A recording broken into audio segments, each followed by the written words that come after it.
Wichita, if you go to our events calendar, there is something for everyone. We have an illusionist who's going to be in town. Some people really love that.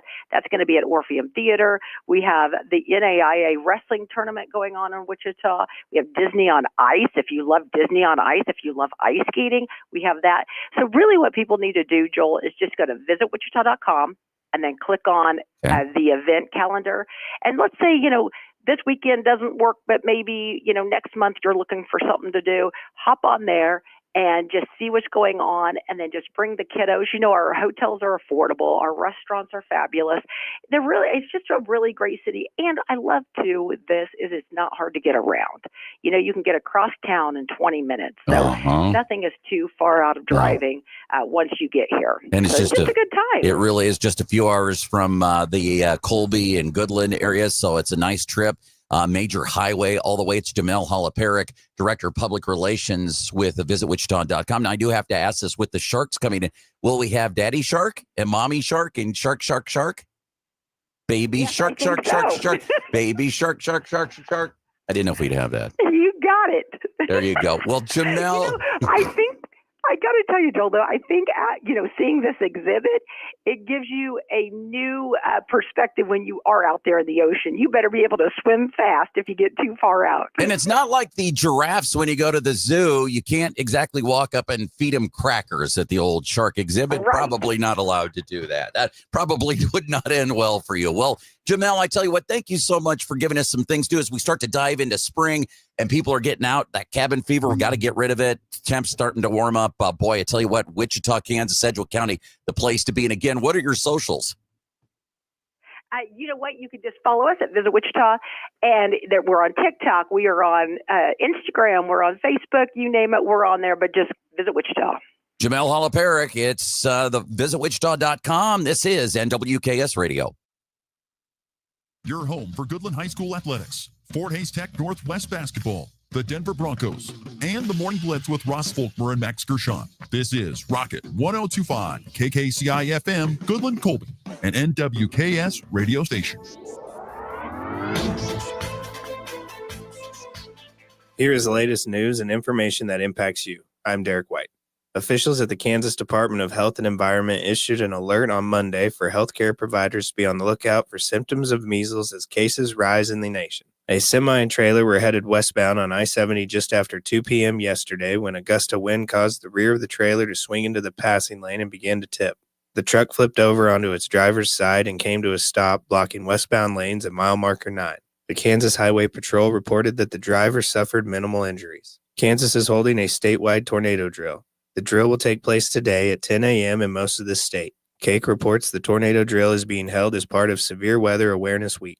The Kansas Department of Transportation had to shut down U.S. Highway 50 in southwest Kansas yesterday afternoon. Powerful winds with gusts reaching up to 93 miles per hour and dust contributed to several crashes in the area.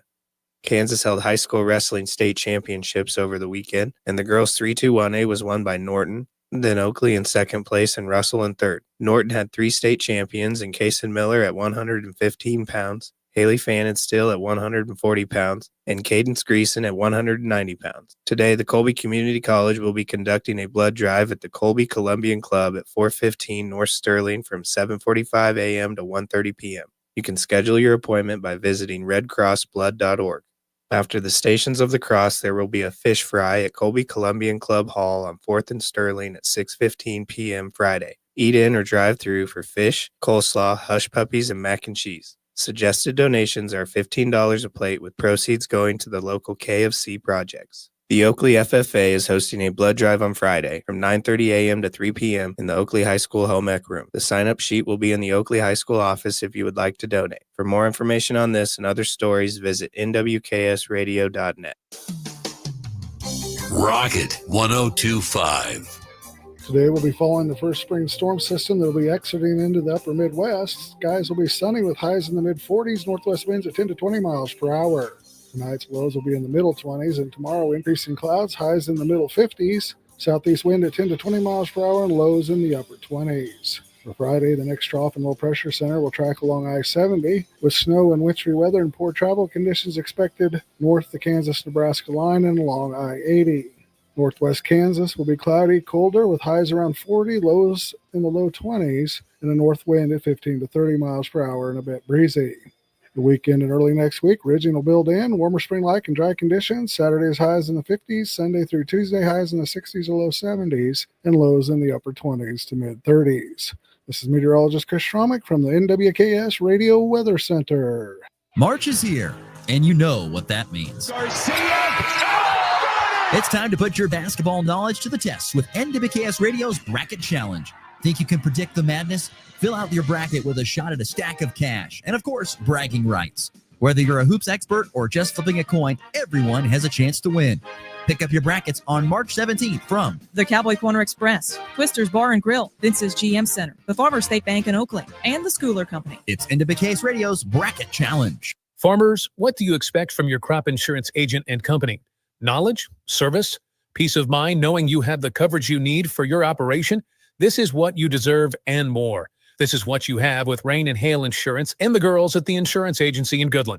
Now is the time to stop by the office to review and change your coverage before the March 15th deadline. Stop in and see Roxanne, Susan, and Judy at the insurance agency, located at 1020 Main in Goodland, or call 899-5011 for your peace of mind. Looking for big savings on a powerful new ride? Hurl Chevrolet GMC in Goodland, Kansas has you covered. Right now, drive home a 2025 Silverado 2500 with just 3.9% financing for 60 months. Need space and style? Get a $1,000 customer loyalty cash on a 2024 Chevy Suburban. Or grab a 2024 GMC Sierra 2500 Pro Diesel. Originally just over $67,000, now just over $56,000 with a huge hail discount. Swing by Hurl Chevrolet GMC in Goodland today or shop online at hurlchev.com. It's raining bulls, rain Simmental bulls, that is, at the Bulls of the Prairie sale Saturday, March 8th at 1 p.m. Central Standard Time at the Rain Simmental Ranch, 5 miles west of Oakley. Don't miss this elite offering of black and red Simmental and Sim Angus bulls and heifers. Find Rain Simmental on Facebook or visit dvauction.com for videos and sale details. It's Rainin' Bulls at the Bulls of the Prairie sale Saturday, March 8th at the Rain Simmental Ranch. For questions, give McKellen a call at 785-953-0575. At FNB Bank, we know family comes first. Whether you're opening a savings account for your kids, buying a new home, or planning for the future, we're here to help every step of the way. With personalized service and flexible options, we make banking easy for your growing family. FNB Bank, serving families, strengthening communities. Member FDIC, Equal Housing Lender.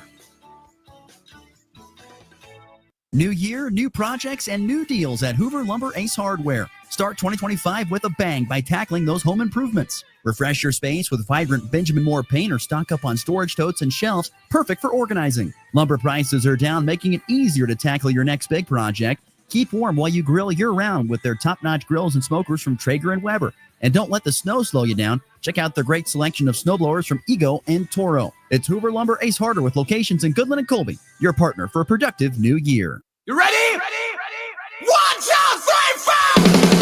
4! It's time for the Morning Blitz with Ross Volkmer. There is a benefit to building a team and keeping it together for the length of time. But that does not happen anymore because of the portal and NIL and money. And Max Gershon. I'm a very confident Chiefs fan. Sometimes I'm very pessimistic as well. The High Plains only local sports talk show, broadcasting live on Rocket 102.5 and streaming on YouTube, Facebook, and X. Who's got it better than us? Nobody! Covering it all from the preps. He throws it up for Cure. Lincoln makes the catch, and he's running down the sideline. Nobody's there. 15, 10, 5. Touchdown, Goodland! To the pros. Bases loaded. Rockies down a run. McMahon drives it.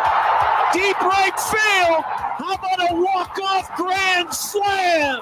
The Blitz is presented by Hurl Chevrolet GMC, Hoover Lumber Ace Hardware, and FNB Bank, along with the insurance agency, the Farmers State Bank in Oakley, the Cowboy Corner Express, and Equity Bank of Hoxie, Quinter, and Grinnell. Let's go to work. Jakari Harris pulls from 3, and he was fouled. A triple time and an and one, baby. Jakari Harris. All the way. Oh, Devin Vassell did him dirty. Coming off the screen, here's Johnson. Drives in the paint, lofts with the right hand, missed it. Tip in, slam. A slam dunk by Caden Shedrick. Here's Williams dancing around with the ball to Wooster. Back to Williams. Bounce pass elbow left side. Back to Williams. Shoots the 3. Got it. And the Huskers have the lead for the first time in the game. LeBron, open three. 22 seasons, 40 years of age. LeBron James, 50,002 points. Welcome back, everybody. It is a Wednesday, March the 5th. Glad you're joining us here on Goodland's Rocket 1025 and NWKSradio.net, Facebook, X, YouTube, of course, on the Hurl Chevrolet GMC broadcast stream. So glad you're with us, no matter which way you're tuning in here on a sunny March the 5th. Boy, what a different change in 24 hours will make. It was snowing, wet, heavy snow, and wind blowing 40 to possibly 85 miles per hour at times yesterday. Now, still a nice, light, cool breeze out of the north, but the sun is shining, and certainly a lot different here on a Wednesday, March the 5th. Max, how we doing today? We're doing good. That was brutal weather yesterday, so I'm glad that went away and didn't stick around for too long, because that wasn't fun. It was not enjoyable. That wind was a mix of wind and precipitation is not my favorite, I have to say. No, was not a great day weather-wise, obviously. No. But it was. I just thought it was a weird day. Overall, I thought it was just a very weird day weather-wise, because you start out the day with the wind and the rain and the wet snow, all that stuff, and it really coming down, and then got to be probably around noon, and it had kind of given up by then. By 2:00 Mountain Time, the sun was out shining, fully shining. And then it kind of went away by the time it was 5 o'clock, 4:30, 5 o'clock. It was back to being cloudy overcast again, I noticed. So it was just kind of an odd day. One thing that was consistent was just the wind. I mean, just the constant amount of wind that blew yesterday. So hopefully everybody is safe after yesterday and all the wind and weather that we experienced. Looks like the rest of the week going to be a little bit more typical of what you would expect to see this time of year. Temperatures expected to be high today of 49 and sunshine, cloudy 57 tomorrow, cloudy 39 on Friday, and then temperatures in the 50s all the way up to 72 from Saturday all the way up until next Monday. So there you go. Yeah. Boy, I tell you, last night, great night in college basketball. Some really entertaining games. I don't know if you saw the scoreboard from last night in college basketball. Man, there were some very entertaining contests. A number 1 went down. Auburn lost to 22nd ranked Texas A&M, 83-72. BYU and Iowa State played a barn burner in Ames, 88-85 in double overtime. Our good friend Joe Tillery loves BYU. He had a good reason to. They knocked down the Cyclones at Hilton Coliseum by 3. So, yeah, and also Texas with an upset win over Mississippi State in overtime, 87-82, maybe keeping Texas alive for their NCAA tournament hopes. That was not the case up in Columbus, where my Nebraska Cornhuskers lose in double overtime to Ohio State, 116-114. And I believe the NCAA tournament picture is now completely gone. The bubble has burst. That was heartbreaking, absolutely heart-wrenching. That's been the story of this Nebraska basketball season, Max. Just gut and heart-wrenching, just completely. Honestly, I might die 10 years younger than I should, because of what my heart has had to endure for the last decade of Nebraska sports. Yeah. These close games that you just can't find a way to win. I'm telling you. Last night, Nebraska's down by 11 in the second half. They come back. They get a guy, their best free throw shooter, fouled with 8 seconds left. They need 1 to tie and 2 to win. Makes the first. Misses the second. Now, there's no guarantee with 8 seconds left that Ohio State doesn't go down the floor and miss a shot and you win that game. But that was probably the chance that Nebraska had. They go to double overtime. They're up by 5 in the first overtime. Still goes to double overtime. They're up by 3 in the second overtime. Still cannot get it done. And boy, I don't like to pick on officials, but there were some really badly missed calls in that game last night. Really bad. How many times do you see a guy spike a basketball and not get technical for it? What do you mean spike a basketball? I mean, like after the play? Yes, like got a foul call, got mad, grabbed the ball, and spiked it. Boom. Not often. It's usually a technical. Usually technical. Nope, no foul was called. And probably the worst one. Nebraska's down 3 with 3 seconds left. Ohio State is inbounding from the sideline. From the sideline. The guy, Max, takes 1.5 steps to his left. They do not call it travel. I'd say, I grew up. My. Wow. I grew up with one of my good buddies for most of my life. Big Nebraska Cornhuskers fan. Actually goes to Nebraska right now, and so I've been informed of this curse and heartbreak that you guys have gone through. Not a curse, just heartbreak. I'm going to call that definitely heartbreak. Well, some people call it a curse. Some people definitely call it a curse. That you guys have had to go through for a while. So I've been aware of it before I met you and got on the show, but it seems to be quite often, and fans get used to it for Nebraska. My heart's not used to it. I lost sleep over last night. I didn't sleep good at all for two reasons. One was that, and one was my son Bishop was up late coughing, so I feel bad for him. I actually feel worse for him, but man, I tell you what, Nebraska basketball was sitting in a perfect spot. They were in a chance to make the tournament for the second consecutive year, which would have been for the first time they've done that since the 1990s, early 1990s. But they have lost games that they should have probably won at Penn State, should have won the game at home against Minnesota. I mean, you look at the last 3 games for Nebraska, 3-point loss to 15th ranked Michigan, buzzer beater, lost by 2 to Minnesota, and lost by 2 to Ohio State in double overtime. That sounds like Nebraska. That sounds like it. That sounds like Nebraska to me. I think the tournament is over for the Big Red. Tournament chances are done. Boy, that's excruciatingly painful. But you don't think they can run the table in the tournament? No. Honestly, I'll be surprised if they can win on senior night against Iowa, because Nebraska can't defend the 3, and that's all Iowa does is shoot threes. Telling you, there were times I was watching the game and I'm just like, don't let him get that shot. Boom, there it was. You have got to defend the 3 ball, especially in college basketball. You've got to defend it. Teams would rather shoot 3s than take 2s. I can almost guarantee it. What do you think shot is? Which shot do you think is more practiced in basketball in the college game? 3-pointers or layups?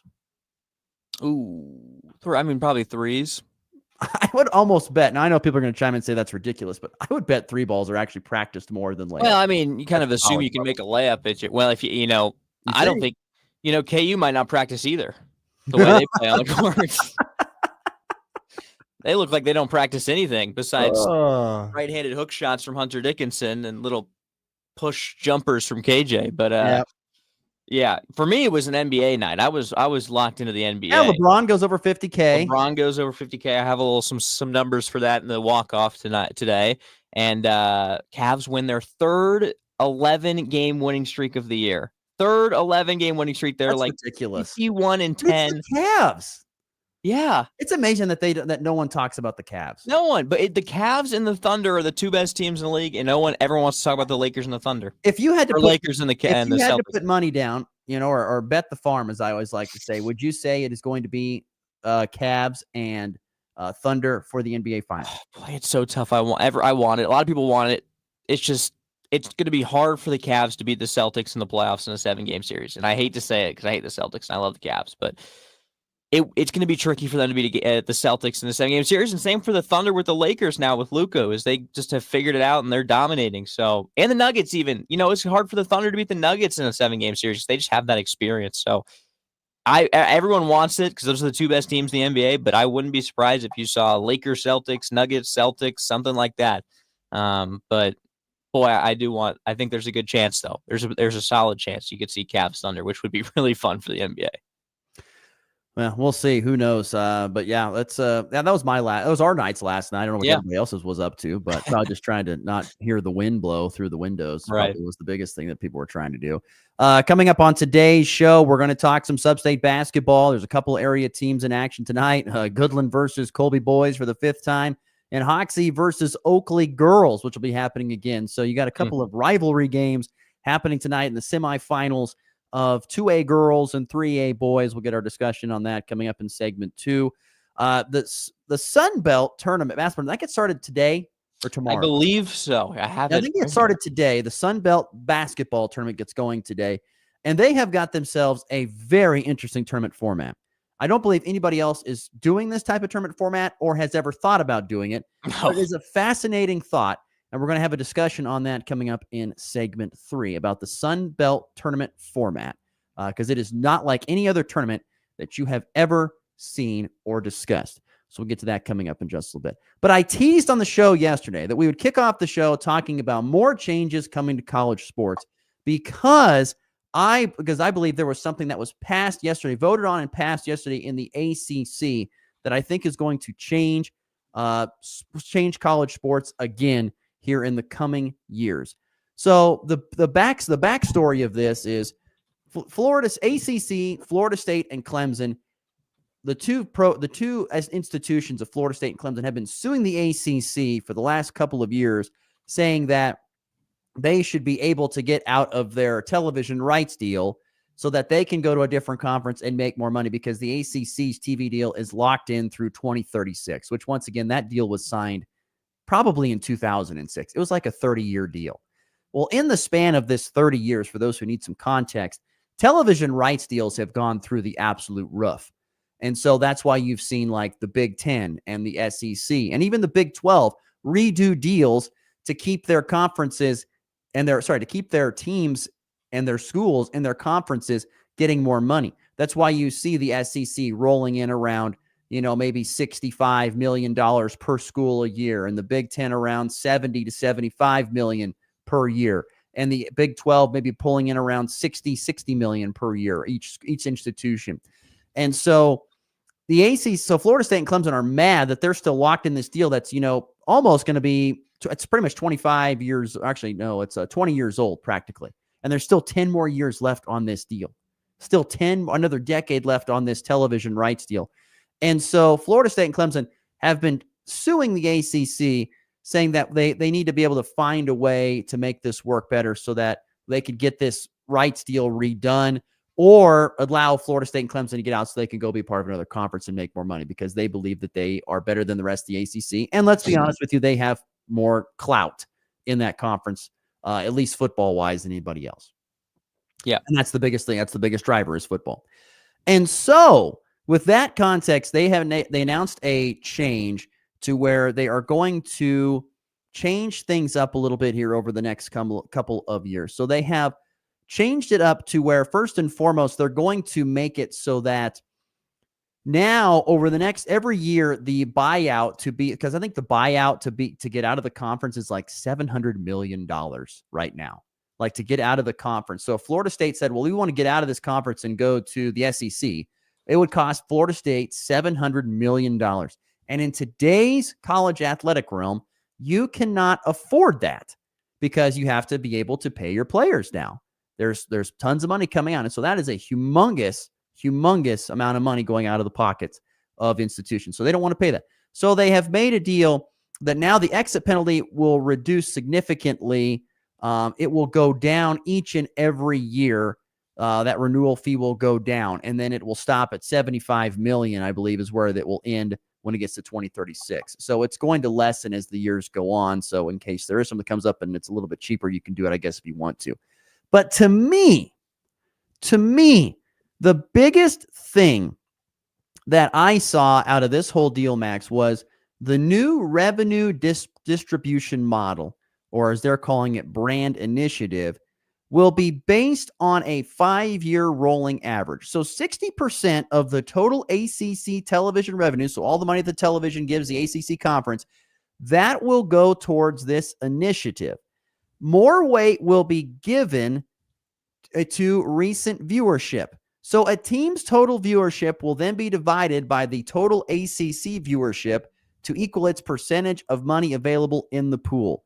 And the 40% of television revenue will be distributed evenly among all league schools. Does that make any sense to you, or is that confusing? Yeah, I mean, basically the more viewership you're getting, the more money you're getting. Exactly. That's the nuts and bolts of it all. Right. So if you are, for example, Florida State or Clemson, and you're drawing more eyeballs to watch your games, that means you're going to have more money coming to you from the conference than maybe a Wake Forest, for an example, or a Boston College. If they're not drawing the eyeballs to the television sets, they're not going to get the extra money.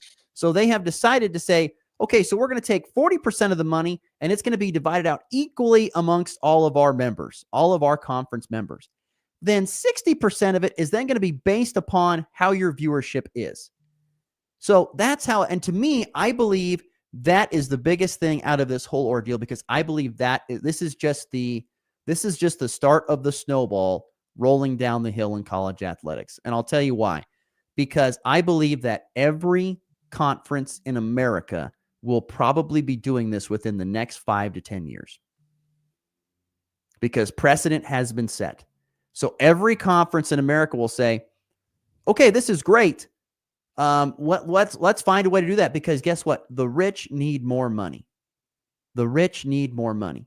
So for an example, you'll see Alabama, you'll see Ohio State and Michigan, and those programs say, hey, we want to go to this model. And if you don't, we're going to leave. We're going to go do something else. And we're your flagship schools of the conference. But we're going to leave if we don't get this model changed to what we're doing here.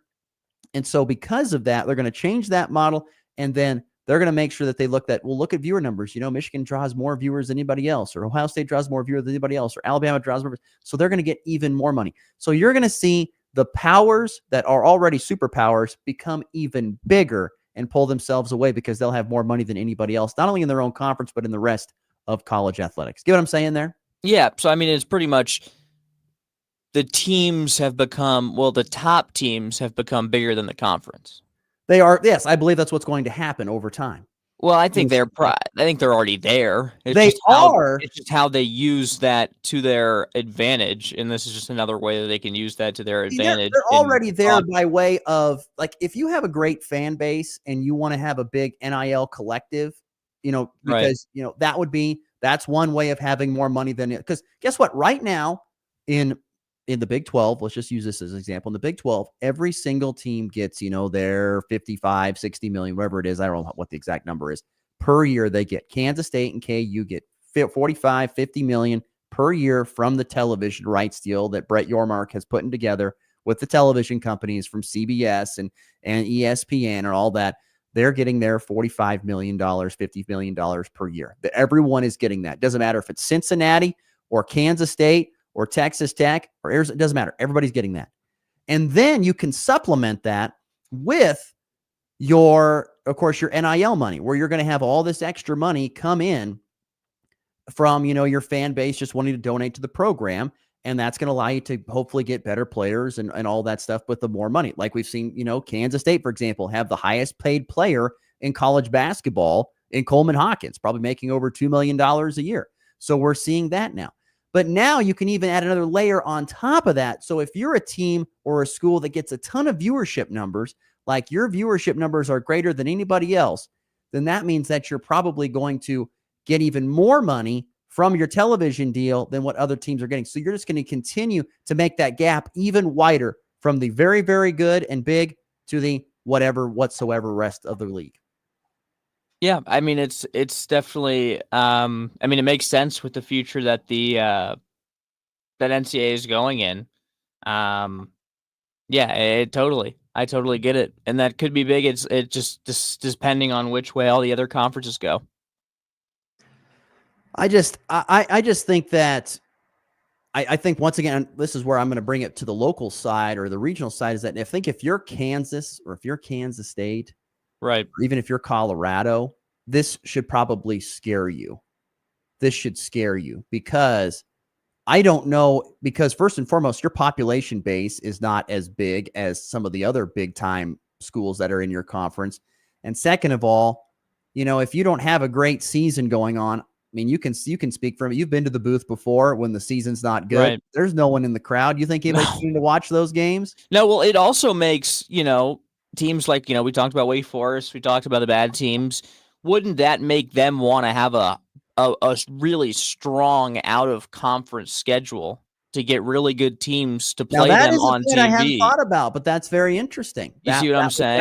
That would you would want that. Yeah. I think it would really affect what you want out of your out of conference schedule, because no one's really watching a KU versus Lindenwood game to start the year. But I tell you what, they're going to get a lot more money, especially out of these TV deals, if it's competitive pay, if they play a team like, who knows, Alabama in week. I mean, obviously that's extreme. But the interesting thing is, because you're right. You bring up a fantastic point that I had not thought about, but that's going to incentivize the teams like Kansas State to play bigger games, right? If they can get them. Because you also have to realize the big schools the big ones, the big time, whether it's the Alabama or the big ones, are going to say, we're not playing those games. In order to get in the college football playoff, we have to win pretty much 10 games. And so we're not going to play these games that could possibly hurt our chances of getting into that. We're going to play 3 cupcakes or 4 cupcakes every year, and then we'll play our conference schedule, and then we'll have enough wins to get in the playoff. And then we'll make even more money. It's these type of things that are going on are just they're just constantly these tectonic plates that are just shifting and constantly moving. And I just don't know what does that mean that's going to happen in the future? I know, but I feel like we're going to see a bigger gap between the really good and the really bad. I think we're going to continue to see, and they've talked about this before many times in other sports talk shows, but what you see across the pond when it comes to soccer, like you see like Manchester City having all these great players and all these great coaches and all this stuff.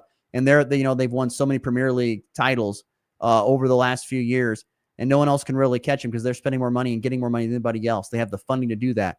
I think we're going to see that happen, I believe, in college sports if we're not careful. We're going to see the cream of the crop just continue to get further and further away from the rest of them. And we're going to probably see, 10 to 12 programs, probably when it's all said and done, that are at the top and there all the time because they're going to have the money from the television deal. They're going to have the viewership to drive more money from the television deal. They're going to have great NIL and all that stuff. And that means they're going to get the best players to pay. Right. And so then no one else can keep up with that. I think it's going to be very difficult over the next 5 to 10 years. Yeah. And I mean, it's heading that direction.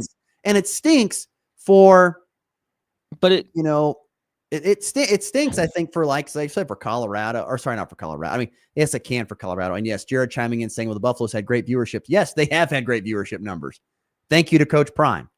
He has brought in those great viewership numbers, but I don't think that's going to be there forever. No, it's probably gone now, if we're being honest. And so, but my point is, I think it's going to be a problem for other schools that, once again, if you tune on the television on a Saturday and you look in the crowd and this team's having a bad season and you see no one in the crowd, I mean, that's just going to be a point to say, well, no one's going to really watch this game. No one really cares.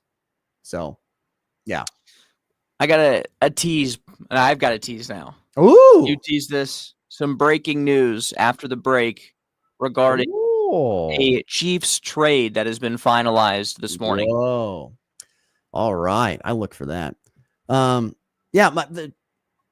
Jared chiming in, people are going to tune in to watch failure. No, I don't think people are going to tune in to watch failure. They're going to want to watch the big games.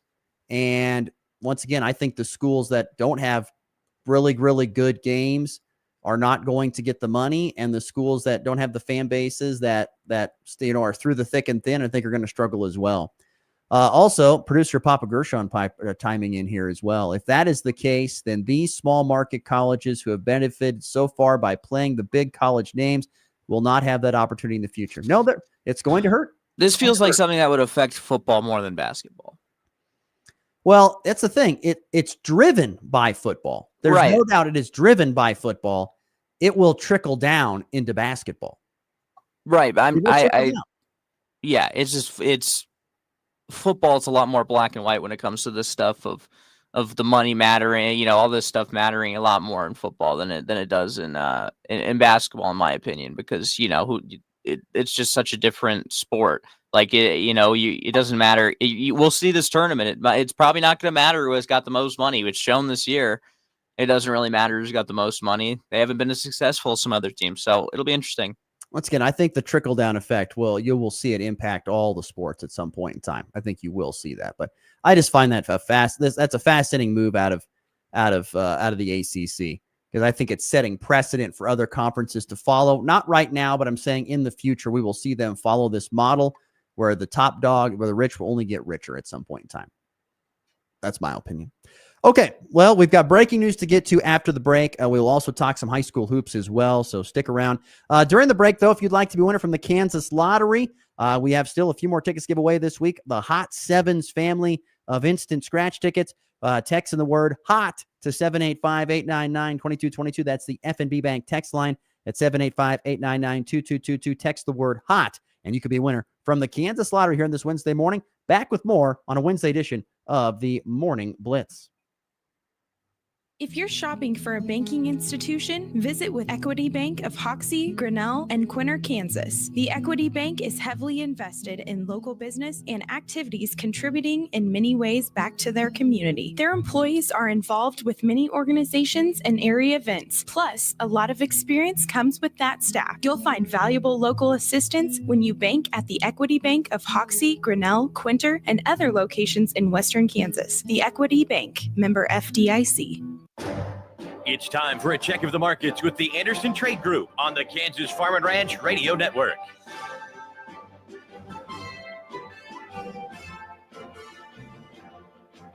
Good morning, this is Kate Thompson with the Anderson's Trade Group. Today is Wednesday, March 5th.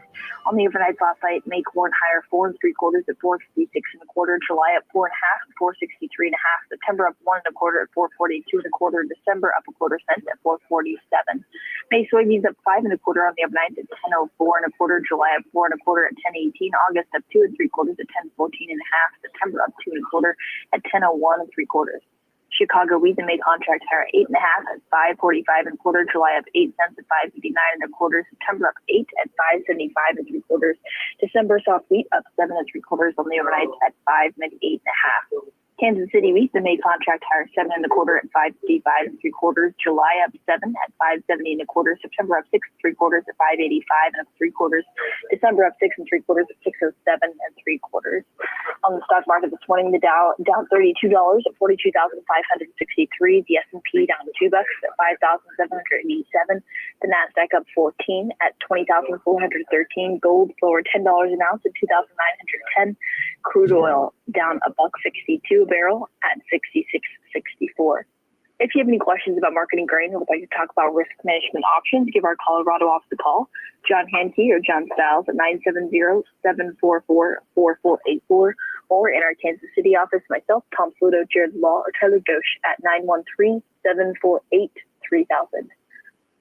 The Anderson Trade Group, proud market partners with Kansas Farm and Ranch Radio. Find out more at andersongrain.com. The risk of loss through trading futures and or options is substantial, and each investor and or trader must consider whether this is a suitable investment. Past performance, whether actual or indicated, is not indicative of future results. The Anderson Trade Group has no guarantee that the advice given will result in profitable trades. When challenging conditions arise, we don't back down. We up our game. Outpacing the competition with innovations fueled by Bayer's R&D. Keeping you equipped with an expanded portfolio, elite genetics, and additional local test plots. Channel leads the field, so you can rise above. See how you can save at channel.com/finance24. Read and follow pesticide label directions, grain marketing, and other stewardship practices. Kochia ranks among the most troublesome weeds in fallow management systems. That's why Scorch EXT herbicide has received 24C registration for use in Kansas and Montana fallow. Scorch EXT controls Kochia plus other threatening broadleaf weeds like Canada and Russian thistle. Powered by Duplicent technology, this innovative three-way premix is developed in response to the rising storm of resistant Kochia, including types resistant to glyphosate, 2,4-D, or fluroxapyr. Take back control with Scorch EXT from New Farm.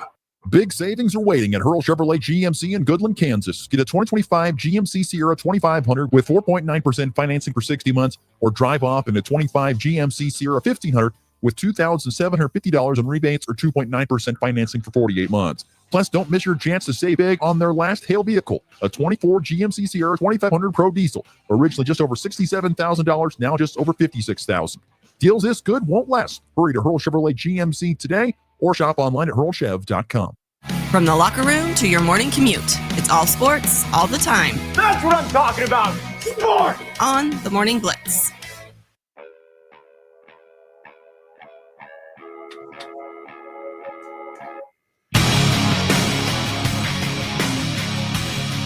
Back here on a Wednesday morning on the Morning Blitz. 20 minutes till the top of the hour. Congratulations to Mike and Michael. They are winners. Jared trying to chime in and get himself a second lottery ticket. Already got one. Two, Jared. Mike and Michael, though, winners from the Kansas lottery here. And as Max said, we have a little bit of breaking news here in the Morning Blitz. Oh, we've got a sound. Buddy, I've got all kinds of stuff. We've got a sound. Well, we haven't had breaking news yet since I've been on. So this is the Chiefs have officially traded, according to Adam Schefter and everyone else that does news like this, the 4-time Super Bowl champion, All-Pro left guard Joe Thuney. to the Chicago Bears for a 2026 fourth round pick. Stealing. Well, it is. I think people overvalue what people think that they should get for a veteran like Tooney or people the age of Joe Tooney.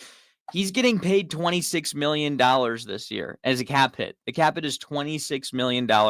You bring back Trey Smith on the franchise tag. They're working out a deal with him. This was kind of inevitable that they were going to have to move him. I mean, he's 33, $26 million and the cap hit is too much. Great deal for the Chicago Bears. He's still very good. I don't know how many years he's got left in him, but he's still all-pro caliber left guard, wherever you want him. Center, left tackle, right guard. He's great. No. He's a guard. You put him at guard. That's what I know. I'm just saying, but he was supposed to be doing. He had to play tackle because out of necessity for the Chiefs, and that didn't work out real well. He was playing great until the Super Bowl. So when he had to go up against that, demon defensive line of the Philadelphia Eagles. So I mean, there's not much he can do there. Especially when he's also got to help out a left guard that didn't have any experience. But, I think it's not a bad move for the Chiefs. You got to get rid of the money and trust that you can develop some younger guys at left guard. And it's easier to develop a left guard than it is a left tackle with some of the guys they have right now. So it'll be interesting to see who is going to be playing left guard for the Chiefs next year. I think still it's more of a priority to get a left tackle than it is a left guard. I think it's going to be easier to maybe develop Kingsley there, or even, I don't know, Wanye or Caliendo can keep playing there, but it's definitely, there wasn't a lot of talks about it until now, but it makes a lot of sense. I mean, $29 million in cap at an age of 33 is not really sustainable. So, yep, Joe Thuney again to the Bears for a 2026 fourth round pick. Breaking news this morning. Bears have done a lot of work on their offensive line in just the last week because I believe they traded for ex-Lions Pro Bowl guard Jonah Jackson. Right. And now they add Joe Thuney. So they're spending some money. Well, they need it. Offensive line. So. I mean, Caleb Williams was running for his life last year, and good for him. It was bad. Yeah, it's a great deal. The Bears were very interested in Trey Smith, so they're a team that's been monitoring. But he got what the Chiefs tagged, right? Right, and they're working on an extension from everything that everyone's understood from that scenario with Trey Smith. But they were interested in Trey Smith for sure, and it seems like they've always been talking from this trade being finalized. They'd been talking through what the Chiefs were going to do with their guard positions, and it ended up being Joe Thuney, the one they wanted to move. A little surprised it's a 2026. Kind of wish they got one from this year, but. It's a sixth round pick in next year's in the fourth. No. It's a sixth. Adam Schefter said a fourth. The trade is official. This is Diana Rossini. Chiefs are trading Joe Thuney to the Bears in exchange for a 2026 sixth round pick, I believe. Let me see what because I read fourth. I saw sixth. Could be wrong. Pick 2026 fourth round pick. All right. Bears are trading. That's what Schefter said. Trading a 2026 fourth round pick to the Chiefs for a better deal than I guess. I was gonna say originally I thought it was 6. I thought, geez, what a steal. Good Lord. Yeah, 6 would be crazy, but four next year. I mean, it's still a great deal for the Bears. I mean, he's still got a lot of good football ahead of him, but I keep saying it. It's hard to justify paying a 33-year-old. Having him as a $26 million cap hit in 2020, that's a hard pill to swallow. So I think you got to get rid of him at some point, and you get rid of him while his value's still high. And this is the highest it was, I guess. So, I don't hate the trade. I don't hate the trade at all. Well, there you go. Breaking news here on the Morning Blitz with Joe Thuney sticking around. There's also some breaking news tonight for tonight's basketball game. According to Raleigh Halligan via Marty Lehman, the rim at the Max Jones Fieldhouse has been fixed. And there we go. Basketball tonight. So there is breaking news there as well. I'd love to know. First of all, I'd love to know what happened. Well, I believe so this is what I was told from Raleigh. So this is just Raleigh telling me the story. I did not hear this from Marty. I'm sure Marty will chime in if I'm wrong. But I believe it was the culprit we thought was. Lincoln Cure went up there, dunked it, and heard something. He said he heard something go pop. And after he got off the rim, about a second later, the rim fell off. Boom, there it was. And I'm a guess from what I've been told, it had something to do with the tension that you can tighten up the rims to allow the flexion on it. And I'm guessing that screw or bolt stripped would be my guess. And so did they? And I'd also like to know: is it the same rim, or did they replace the rim with a new one? That I don't know. That I do not have the answer to. If we could get a text in on that, that'd be fantastic, because I want to be prepared tonight when I'm calling the game. If Guy Tubbs or Lincoln Cure goes up for a slam, for that rim to once again fall back down. I just want to be prepared. The way that Wally was telling me the story, I feel like it's a new rim, but I could be wrong. Because I mean, the rim was sitting there. I could see it when I was leaving. It was just kind of sitting back behind the basket. So I don't know if they kept that rim, what the deal is there. Would love to get an update on the rim situation. But yeah, we've got Goodland versus Colby for the 5th time this year. 5 times. Ross, you've been saying it all season long. Like, I was like, all right, we're playing for the 2nd time already. And you were like, they might play 5 times this year. And then it was the 3rd time. And you said they might play 5 times this year. And here we are now. About set for the 5th matchup between Goodland and Colby.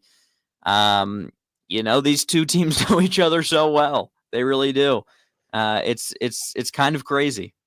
I was visiting with Coach Dahl prior to the Cimarron game here, which seems like a long time ago. It was on Thursday, which it was almost a week ago, the last time the Cowboys played. Right. But it was the conversation with him.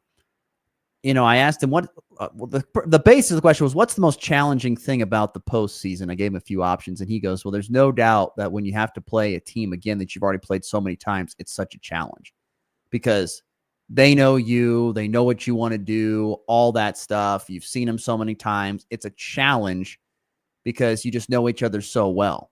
Right. And so that was what Coach Dahl said. And honestly, I can see it. I mean, it's so, but it's a double-edged sword. You know what they're going to do, but they know what you're going to do. And so it's hard to, have a few extra wrinkles in there to prepare yourself. Now, luckily, to an extent, you've had a little extra practice time here. Not saying you just completely go and reinvent the wheel, but it's kind of about going out there and finding something, that you can do. Yeah. I think there's a couple of keys to, and you can give me your keys to Colby here in just a second, but I think from the Goodland perspective in tonight, if the Cowboys first of all, I think it's a very, very difficult challenge that the Cowboys have in front of them to knock off a team 5 times at the same season just seems ridiculous. It does. It really does. Yeah. I mean, that is hard to do, particularly when you're taking on a team like Colby, who has a good amount of talent. I mean, this is not like, it's not like taking on one of the bottom feeders in a conference. No, this is a really good team. And so to beat a really good team 5 times in a row in the same season is extremely difficult to do. So I think there's just 2 big keys, though, for the Cowboys going the rest of the way this season, no matter how long the postseason lasts. I think there's 2 big keys. Number 1 is going to be defense. My stat that I have, and I've been sitting on for a while, is that the Cowboys, when they hold opponents to 50 points or less, they are 1-3, which means there was the one time they allowed Colby to get to 50 in the topside tip-off tournament, but they won by 25, 75-50. Goodland beat Colby. That was the lone win. Any other time they've allowed over 50 points, 3 other times this year, they have lost. So the Cowboys have to find a way to keep the opposition below 50. Doesn't matter who it is. I think they got to keep that number below 50. When they don't, they put the game in question. So I think it starts defensively at the 50-point mark. Keep it below half 100. And I think another big key is the Cowboys just need to get they need to get just a little bit more out of their number 2 guy. They've gotten so much out of Brady Brumbaugh this season. He has been consistent. I mean, when you're averaging 22 points per game and you're playing like this, I mean, he's a first team all-state caliber guy. There's no doubt about it. They need more out of their number 2 guy. Whether that's Braylon Moll, whether that's Lincoln Cure, they need more out of their number 2 guys, particularly offensively. And I think that's going to help propel them forward. But once again, as I've said many times before in the show, and I'll continue to say it the rest of the week, I just believe that the path that the Cowboys have to get back to the state tournament is a very challenging one because you got to try and knock off Colby for the 5th time tonight. And if you are able to get past that, then you got to go beat more than likely Scott City in Scott on their home floor on Saturday. I've got a couple keys, and then I have a question for you. Okay, go ahead with your keys. Well, the first key, since you mentioned, we're talking about Brady Brumbaugh, who had, it was his career high against Colby, which would have been the last time, right, that these two teams played. He had his career high. Yes, 44. Right. So, I think a big key, obviously, is just overall defending him, but I think it's got to be different faces on him. I don't think you can run one guy up there the entire game. I think Kayson's going to have to guard him. I think Max is going to have to guard him. I think Guy might have to guard him a couple of times if Lincoln's off the court. I think you've got to send different faces on Brady Brumbaugh throughout the game if you are the Colby Eagles.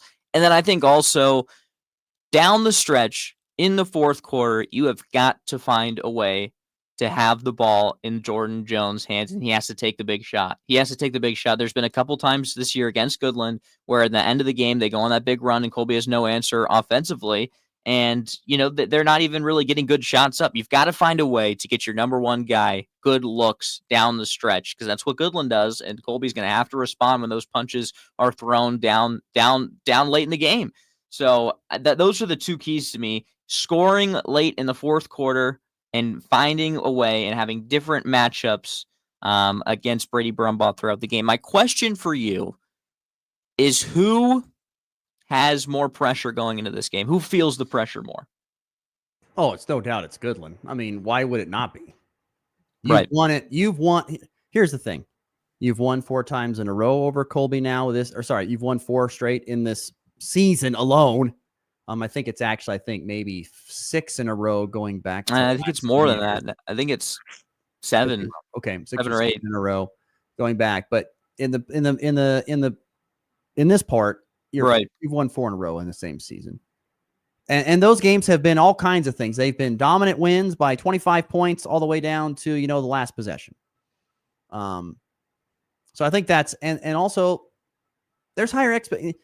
This is no offense to Colby. I don't think Colby had, and I think when people I'm talking the outside public view, when people looked at this Colby basketball team, they thought, well, they're going to be a good team, but I don't think they're going to be a state contending team. Right. That's not the case with Goodland. When Goodland started the year with who was coming back, it was state tournament or bust. I mean, if we're just being straight honest with you, that's what it was. And if Goodland doesn't make the state tournament, and like I said, the path to there is very difficult. But even if they don't make it, despite the difficult path, it'll be very disappointing. Yeah, absolutely. I agree. That's the truth. I'm not trying to put any pressure on anybody else. That's just the truth. And I bet you the guys would say the same exact thing. And the funniest part about all of this is that probably in a couple days there's a good chance we're going to be having this exact same conversation, except flip the teams. And it's going to be the Lady Eagles versus the Cowgirls. Possibly, yeah. I think there's a good chance in my mind that is what happens, and it'll just flip. Yep. It's pretty much one less game or 2 less games, but just flip the narrative on which team has the pressure, which team has the expectations, and so that'll be interesting as well. But yeah, this is going to be. I know these guys. I mean, I've gotten to know these guys and the seniors, especially on Colby, a lot this year, and they're. They're extremely motivated. Of course they are. They try to, it's easy to be motivated when you've lost to the same team and it's your crosstown rival for 4 times this year. They want it bad. And like I said, it's going to come down to those things. And energy. Energy is going to be huge. Have some energy in the fourth quarter. They kind of lose a little bit in some games against Hugoton. Tough to do. Goodland. Have 6 guys. I know it is, but that's what they have to do. Yep. I know it's not easy. But that's what they have to do if they want to win this basketball game. We'll see. It'll be a very, very interesting game tonight. So that game will tip off 7 o'clock Central, 6 Mountain Time, set from the Goodland's Max Jones Fieldhouse between Goodland and Colby, 5th meeting this year. They will play the winner of Scott City Norton, which I expect Scott to win that game by double digits. No offense to Norton. I still think Norton's got one of the best players in 3A and Eli Jones, but I don't think they have much past that. And so I think Scott City will be waiting for whoever wins this game in the title game on Saturday. And at home. What? And they played at home. Yeah, and at home, which is huge. And then I would expect you got Lake and Hoisington, Holcomb, Beloit. I've said before, I think you'll see Lake and Beloit or Lake and Holcomb playing in that title game more than likely on Saturday. And then there is one other big game tonight. That would be Hoxie girls and Oakley girls playing tonight at the Event Center in Colby. That's a 7 o'clock Central Time tip. This will be the 3rd game, the rubber match game of this season series. The Oakley Lady Plainsmen beat Hoxie back on January 25th, 48-41, but then turn around about 3 weeks later on the, sorry, not actually that, 2 weeks later, Oakley, or I should say Hoxie beat Oakley in Oakley 52-41. So that will be a fascinating game. So that's, winner moves on, loser season's over. That's a huge game in a rubber match game because they've each won one time against each other between Hoxie and Oakley girls. They will play the winner of that game will play the winner of Wichita County, the top seed, and Hayes TMP. So there you go. That's a look at the 2. And then the other sub-state in that 2A, you've got Ellenwood, Stanton County, Phillipsburg, Smith Center in that other sub-state for girls 2A basketball. So that's all going on tonight. There you go. Lots of stuff to get to in that second segment. Okay, let's get to a break. We'll come back. We'll wrap the show with some thoughts on a very interesting tournament bracket in the Sun Belt. That's next here on the Morning Blitz. Grow your business with Miller Construction Services, LLC in Goodland. They specialize in commercial construction and are your local independent authorized builder for Chief Buildings. Get your planning and project underway now. Call Matt at 785-899-5231. Whatever your commercial needs are, contact Miller Construction Services, licensed and bonded general contractors. Visit millercs.com. millercs.com. Have you heard the news? Because the largest and most aggressive land marketing plan just got bigger, and Hayden Outdoors is stampeding its way throughout the country with more advertising horsepower than ever before. Millions of dollars spent to bring buyers and sellers together through a marketing plan that's the cream of the crop, reaching millions of land buyers monthly, with over $5 billion in land sales over the last 5 years. Hayden Outdoors, the brand that sells the land. The Farmers State Bank of Oakley has been financing agriculture since the day we opened our doors. Hello, this is Corbin, and we are proud to be your locally owned partner in ag. We invite you to come and visit with us when you need to purchase new or used farm equipment, or need any type of agriculture or business loan. We have the knowledge, experience, and financial resources to keep you growing. The Farmers State Bank of Oakley, a tradition of community and agriculture for over 115 years. Member FDIC. Ross Volkmer, Listen to this guy. He knows what he's talking about. Max Gershon. That broadcast school has really paid off. This is the Morning Blitz.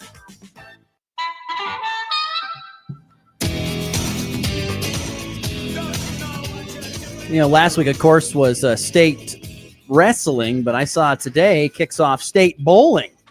There you go. Kansas. Were you much of a bowler at all? Oh, God, no. I still would use the bumpers. Oh, really? Wow. I'm so bad at bowling. I haven't bowled in so long, though. I have one more thing to say about the Joe Tooney trade. The value is not as much the pick as it is the cap space. I just want to say that. Put it into words. Well, the value cap hell. They got to do something. I know, but the value is what they do with the cap space they now have. That is more of the value than what they're going to get out of that 4th round pick in 2026. The value of what they can now do if they move around with the cap space they move around. That is more of the value, what they get out of that, than it is the 4th round pick in 2026. They are going to have a ton of. They're going to need to draft really well on the lines and have some development in the lines if they're going to have success. If they're going to have continued success, the Chiefs are simple as that. They're going to have development and success in the draft with their line play if they're going to have any more success. Because I just don't think the money's going to be there to pay big time linemen out of the free agency pool. All right. Before we get out of here, the Sun Belt tournament begins today. And I don't know if anybody's ever seen this bracket. I saw this when they proposed it initially. But today, we I think it got going yesterday, it looks like. It got going on Tuesday, March the 4th. So this is the Sun Belt bracket for those who are joining on the Hurl Chevrolet GMC video stream. The Sun Belt bracket, if you'll notice, pretty much looks like the Flying V and Mighty Ducks is what it looks like. It's not your typical bracket where you would see, a game, and stack it all up. No, it looks like a big Flying V. It's where the lowest seeds will have to play possibly 1, 2, 3, 4, 5, 6, 7 games. They'll have to win 7 games if you are the lowest seed in order to win a Sun Belt championship. 7 days, like back to back games. Yes. Crazy. A crazy concept. It is sick, though, from a viewing standpoint. It looks cool. What are your thoughts on this idea? Do you think this is something that more conferences should go to, or do you think that this is just dumb or whatever? What are your thoughts? Because I have a few thoughts on it. No, I don't think it should be something that conferences, go to. Like the Big 12 should not go to this. Oh no, gosh, no. But I do think that it is a really cool concept, and it's a really cool thing if only like one conference does this. Then it's something that draws to that, Sun Belt Conference. I'm not going to watch the Sun Belt tournament if it was the same format as the Big 12. But now I might tune in because this is a cool This is a cool concept that I've never seen before. You're really going to only tune in if you get one of the teams that have played in the first 2 days in round 1 or 2. You're probably only going to tune in if those teams have made it all the way to maybe the quarterfinals or semifinals. But who knows? The 14-11 and 12-13, those might end up being really good games at the end. Like those might end up being thrillers at the end, and it's still single elimination. And you might get some good storylines out of this from like you said, like teams that do win a couple of games. They've maybe won 3 games in 3 days. Like there's some cool things that can kind of happen and shake out of this. So you're going to have to win 7 games in 7 days. 7 days. If you were a 11 through 14 seed in the Sun Belt. Right. That is just ridiculous. It's crazy. I'm excited to see how it plays out. There are 2 things that stand out to me about this bracket before we get to the walk-off. Number 1 is this bracket format totally says it's all about how you do in the regular season. Right. Because if you have a great regular season, you are set up to where you only have to pretty much play 2 games to be a champion. You only got to win 2 games to win that conference championship tournament. That's all you got to do. So if you win the regular season, you only got to play 2 games. If you have a horrible regular season, you're going to have to play a lot to get there. So, okay. Another thing that stands out to me, a tournament bracket like this prevents bid stealing. More than likely prevents bid stealing. Yeah. Because if you're a conference, and once again, the Sun Belt is probably just a 1 bid league, obviously, it really limits the chance of having a bid stolen. You get what I'm saying? Kind of. Okay, so a stolen bid. So when you win a conference tournament, you automatically get a bid in the NCAA tournament. Oh, yeah, right. And so if the regular season champ or the so-called favorite of the conference wins it, that's not a stolen bid. But if someone who doesn't in a league like the Sun Belt or the Missouri Valley or something like that. So let's just say, for example, the Missouri Valley. If Drake doesn't win their own tournament, they may not get in, but they still might get in and then Bradley steals a bid from another team, from another conference, right? Possibly. Yeah. This bracket format here really does a big time job of probably preventing that. Yeah. Not saying it won't, but it really limits the chances of a bid being stolen. I agree. I do like that. I like it for smaller conferences, definitely. So it's fascinating. It's a cool idea. And it's different. And I appreciate people who think outside the box because I'm once again just not smart enough to do that. Right. All right, on to the walk-off.